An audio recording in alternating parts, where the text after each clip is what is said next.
About feelings, no? Maybe now it's the right time to listen to one very, very special fan of yours who has shown her love for you for the past 20 years or so. And it's part of this portion in the show that we call Fans Entertainment News, or FEN. Pen. And this one is hosted by Ina Ferredo. Let's listen to that fan who has been there for the past 20 years. Panorin po natin.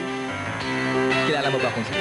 Ang karisma ni Nora Honor ay humatak sa iba't ibang uri ng fans. Nariyan ang mga bata at matanda, mga lalaki at babae na taga-Tondo at Forbes Park. Sa kabila ng pagkakaiba-iba ng kanilang kalagayan at pananaw sa buhay, isa lamang ang bumigis sa kanila. At yon ay ang pagmamahal nila kay Nora Honor. Sa Pasig, isa sa mga masugid na tagahanga ni Nora Honor ang kinakitaan ng sobrang pagmamahal sa superstar. Siya ay si Trinidad Garcia, byuda, 70 taong gulang at 20 taon ng fan ni Nora Honor. Ayon kay Nanay Trining, nasa Rojas Boulevard pa lamang ang superstar ay pinanunood na niya ito. Kasama niyang nanonood sa studio ang kanyang bunsong anak na si Elvira. Ko pa nun. Ilang taon ka na doon? Siguro mga 30 na ko nun. 13. Ikaw ang sumasama lagi sa kanya. Kung minsan ayoko na ho. Napapaaway kami. Bakit? Nanunundot nga ako ng perdible tsaka nangungurot. Yung iba. Pagka nasisiksik siya, ganun ang ganun, ganun ang ganun. Hindi makita, standing ho. Hindi minsan makakita, susundutin ng perdible. Napapaaway ako. Sabi ko, ngayon, ayoko na ho, ayoko na.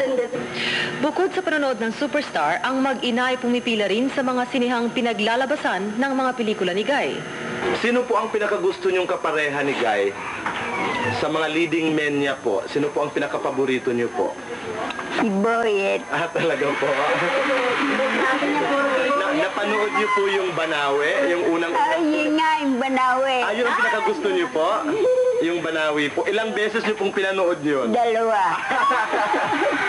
Dalawang beses niyo pang pinanood. Nakilala, na-meet niyo po ba si Boyet ng personal? Hindi pa. Ah, hindi po. Si Guy po, nakausap niyo na po si Guy ng personal?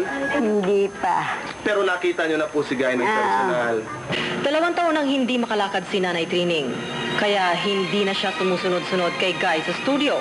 Ngunit sa kabila ng kanyang edad at karamdaman, si Nanay Trining ay patuloy na nililibang ang kanyang sarili sa pamamagitan ng mga newspaper at magazine clippings na natipon niya noong panahong malakas na malakas pa siya.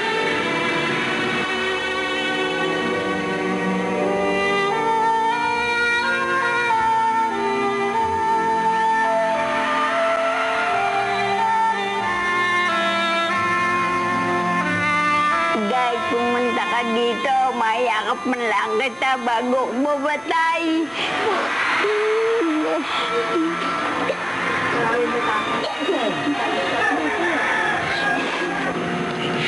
Si Trinidad Garcia, isang Noranian. Ang istorya niya, ang isa sa mga nagdagdag kulay sa daigdig ng idolo niyang si Nora Honor. Guy, Ay, naku. wala akong masabi. Naiiyak ako walang biro. Alam mo, Gary, sa lahat ng mga hanggat maaari ayoko nang nakakakita ng gano'n, lalo na pagka yung nagmamahal sa'yo talaga ng totoo. Tapos hindi mo makita, wala kang chance na makilala sila. Kagaya niya, ano, yung bang mahal na mahal tayo, pero, ayun, 2 taon na siya, hindi nakakalakad. Ayahan niyo po, Aling Trining, masusurpresa ho kayo. Huwag kayong mag-alala. You know, all I Balang can say... araw, pupunta ako dyan sa inyo. You know, all I can say, Guy, is if there's one thing I think any artist should learn from somebody like you is to truly learn how to reach out the way you've been reaching out to all these people. Dahil ako, hindi ko alam kung anong gagawin ko kung malaman ko na after 20 years of being in show business, may fans pa ako na ganon. Ay masasabi ko lang, Guy, I think because of what you are and because of your trust in God, I believe that you still have such a long way to go. Lalo na kasama mo mga nagmamahal sa'yo dito ngayon. Ako, Gary. Nako, Guy. Hindi mo lang alam yan, ano? Nakikita kasi dahil sa atin, ano? Pero alam ko na mayroon ka rin mga fans na ganun din. Well, I don't Totoo know. yun. I'm just so touched by that video na, yun nga, sana in 20 years time, or maybe even before that, talagang, kung meron akong isang fan na ganun, talagang, you know, it will really, really touch me a lot. And I know that you guys have more than just one.